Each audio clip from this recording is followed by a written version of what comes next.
Hello, and welcome back to the Vanimia channel. My name is Uva, and today I have a new outfit, a little Halloween outfit. It's not Halloween, not even close, but we're playing a zombie game today. So I thought I could wear something appropriate for that. Today we are playing My Affection That Dies, a dream for the end of this world. And we have some content warnings as always. Namely, suicide, death, alcohol, zombies, cannibalism, Omegaverse, and typical sexism. Oh wait, I think that's Omegaverse, typical sexism. But yeah, this is an Omegaverse Yuri game. I don't know that much about Omegaverse. Of course I know Alpha, Beta, Omega and shit like that, but I have never dabbled farther into it. So I guess we will just get into it. This is, by the way, a kinetic novel. That means it's more linear than a visual novel, so less choices or none at all. I'm not entirely sure. This is my first one that I ever played, to be exact, in terms of kinetic novel. So yeah, let's just get into it. Omegas don't bite. We live in a world with 3 secondary genders: Alpha, Beta, Omega. Humans differentiate at the beginning of adulthood, their primary sex is known at birth, and their secondary genders a prediction until the end of puberty. To become an alpha is victory, the guarantee that you will be at the top of this world. Your physical prowess has no match, your pheromones are used to subjugate. To become a beta is the start of mediocrity. You are utterly unchanged from your childish form and have not even the ability to sense pheromones. To become an omega is the end of a life. You're no more than a tool to be bred, to be a young for an alpha who will mark you and claim you as belonging, a slave to pheromones. Okay, wait, I will turn the music down just a tiny bit because it's a bit loud, at least on my side. You're bitten, dominated, destroyed, and unmade in the jaws of society. Omegas are human, yet society says that they are lesser, lower than even the most mediocre beta. If that's the case, then would it not be better for such a society to disappear? She and I discussed many times. The two of us dreamed not of a just world, but just of one that was a little better. In this one-bedroom apartment shared between the two of us, once upon a time we dreamed. Foolishly, childishly, like two who could not accept the reality that we lived in, we dreamed. She was an Omega. She told me that her pheromones smelled like mangoes. Once upon a time she wanted to become a doctor. I was a beta. I couldn't smell her pheromones and I couldn't fulfill any of her dreams. For some reason the two of us fell in love. We were classmates. Back then both of us had been predicted to differentiate into Omegas. In the winter of our first year of high school, the teacher moved our seats together. We became deskmates. Studying together, chatting together, sharing snacks together, our acquaintanceship turned to a friendship and eventually became a forbidden puppy love. When she became an Omega, her future ended. When I became a Beta, my future continued. But we were in love. And thus, we come to the scene, this moment in time. Okay, I really like the art, I really like the style so far. I stand beside our bed as she sleeps. She will not awaken again. Her parents discovered our relationship and intend to take her away. They would sell her off to an alpha, as was their right with an Omega daughter. Oh shit, did she kill herself? Therefore, she chose to sleep forever instead. Oh man. She actually killed herself. I would too in that situation, trust me. The cold of winter seeped through our thin apartment walls. For the first time, I feel glad about the poor insulation we always complained about. I keep the heat off despite chills wrecking my body. I do not shiver. She sleeps covered with a blanket because it is cold. I cannot bear for her to rot away. Even now, she is beautiful. I count the days since I found her asleep. I'd returned from the long shift at work only to discover that she had chosen to no longer dream. She left me only a short note. I'm sorry.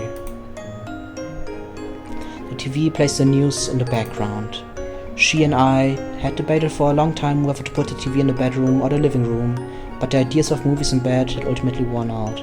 It's the best thing ever. A TV in your bedroom and you can watch shit from your bed. That's fucking amazing. Also, this looks so fucking stylish. This is just amazing. Jesus fucking Christ. The newscaster spoke of topics from my favorite shoddy horror films. Dead are returning to life, eating people, and infecting the living with a zombie virus. I'm hit with a déjà vu. I already heard this report before.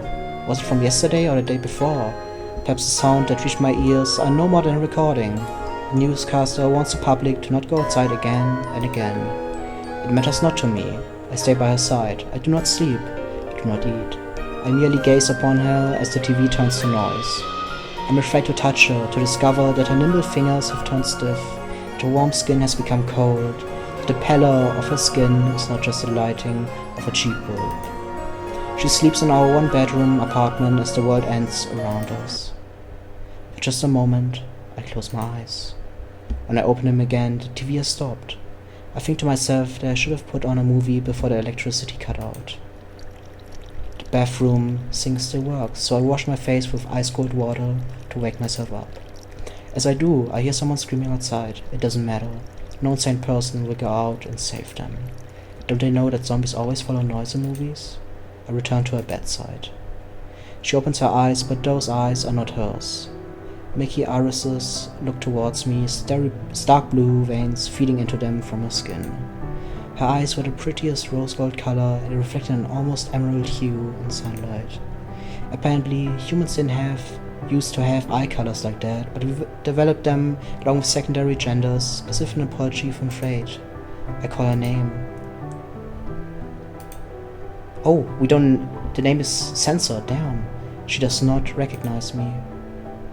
A guttural noise escapes her throat as she opens her mouth widely, baring her teeth. She intends to bite me and make me the same as her. I step away as she rises.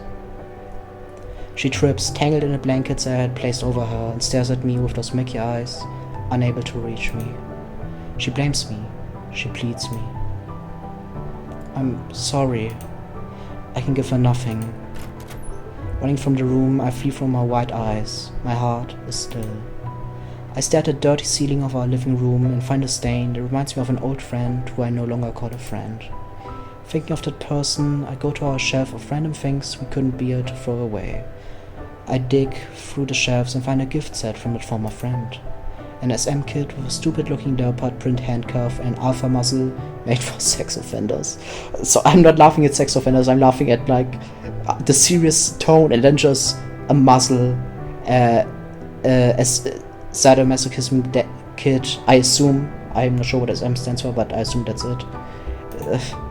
I let out a laugh, yeah, thank you, and tell myself not to worry about that old friend. That idiot is probably alright even if the world is ending. That fool and I are no longer friends.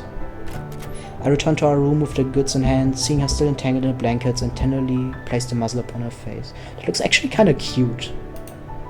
She growls as I caress her cold cheek, but she cannot bite me through the steel cage. If only you had become an alpha instead. She hated words like that. Then I chain her thin ankle to the leg of the bed with those garish handcuffs, struggling to handle the locking mechanism with my cold, numbed fingers. We never used toys like this. Affirming that I secured her, I extracted her from the tangled mess before draping the blanket over her shoulder once more. It's cold after all. She tugs against the bed, trying to reach me, and in that attempt the blanket falls to the ground. I do not place it on her shoulders again. Instead, I pull her into my embrace. She feels like ice, her body terribly stiff. When I nuzzle my nose to the nape of her neck, she smells of... He should have become a surgeon.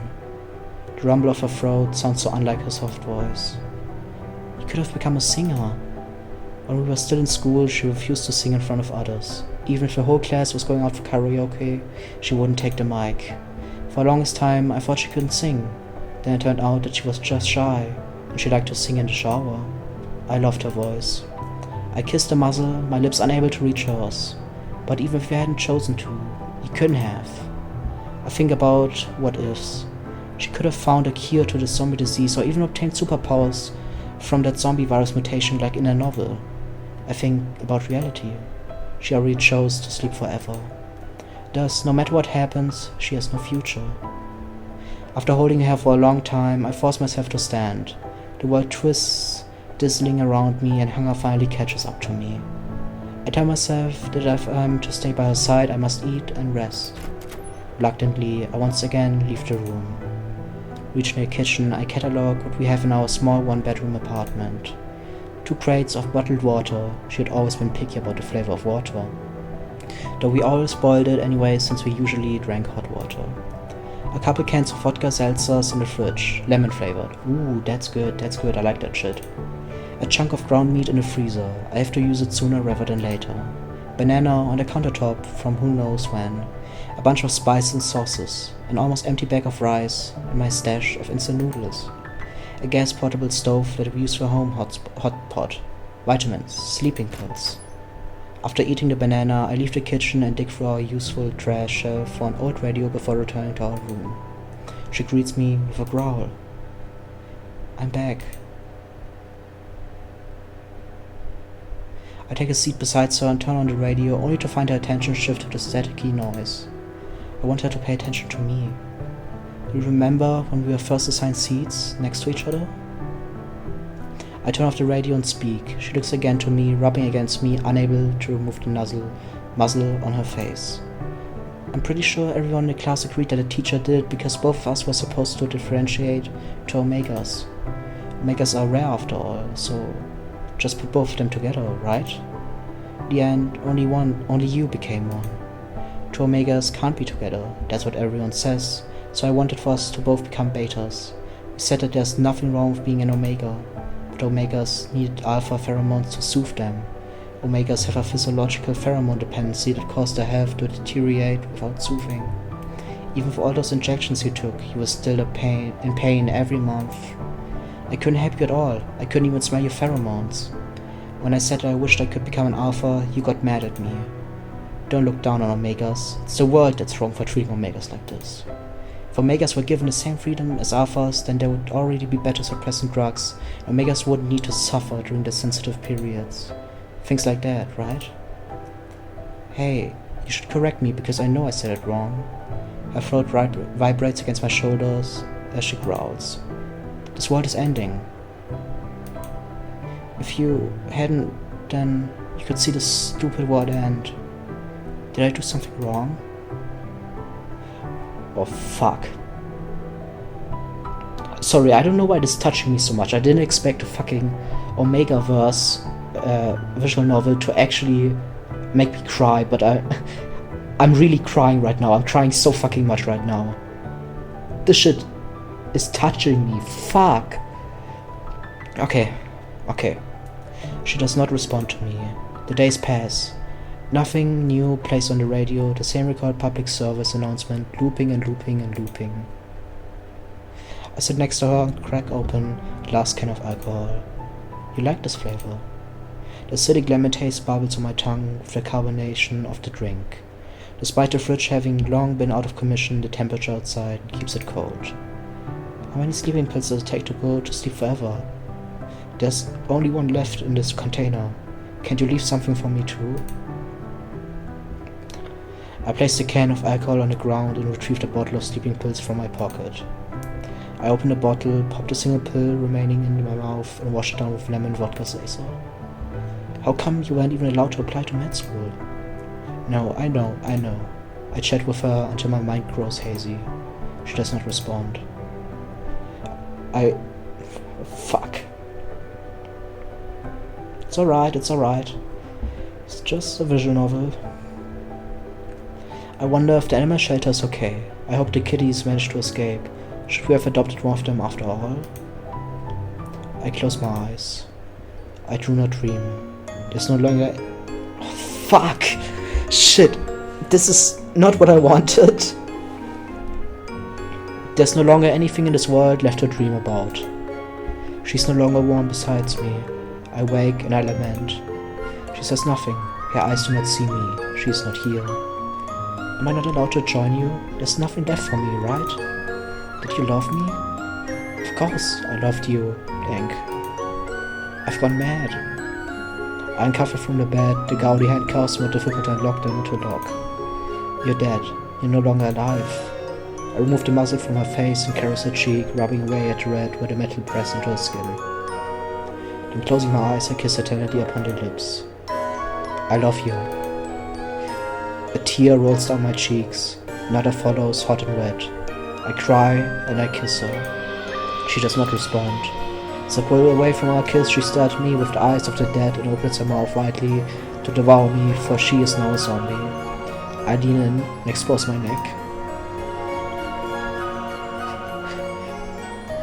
She bites down on me where a gland would be if I were an Omega, where she would bite if she had differentiated into an Alpha. Sharp pain runs through my flesh.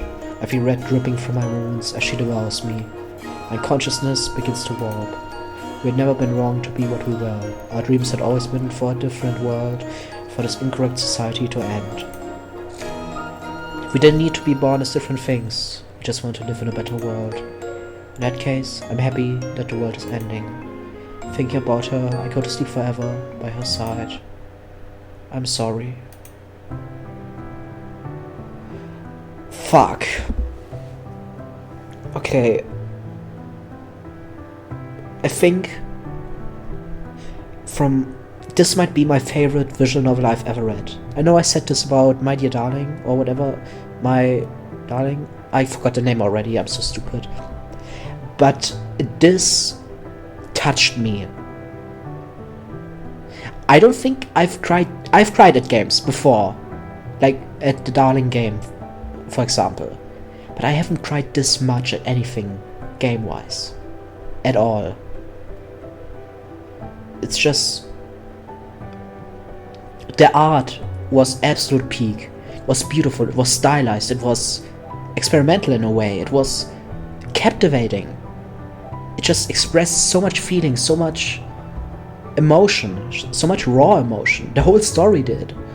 Like, the story just... wow. I expect to go in, see some Yuri Omegaverse shit, like just Alpha and Omega and pheromones, shit like that. But I came out with something so much more special. A game that I will remember, probably for a long time. A game that, like, would burn itself into my memory. That reminds me of death, that reminds me of love. What love is. Okay, there are extras. Ah, the CGs. No, it's not the CGs, right? Yeah, it is. Wow. Wow. Oh, this is the future. Fuck.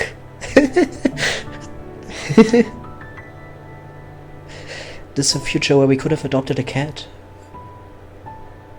Okay.